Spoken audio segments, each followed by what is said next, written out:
Track 2.20, Unit 6, CLIL, Exercise 1. The water cycle. When it's sunny, the water in rivers and oceans becomes warmer. Some of the water becomes water vapor, and it goes into the air. This process is called evaporation.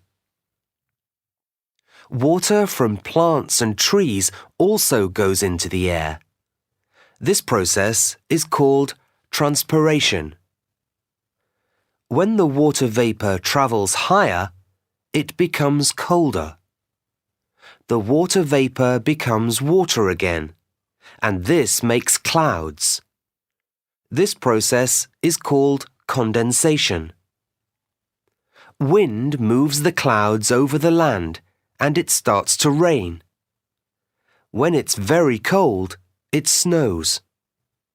The rain or snow is called precipitation.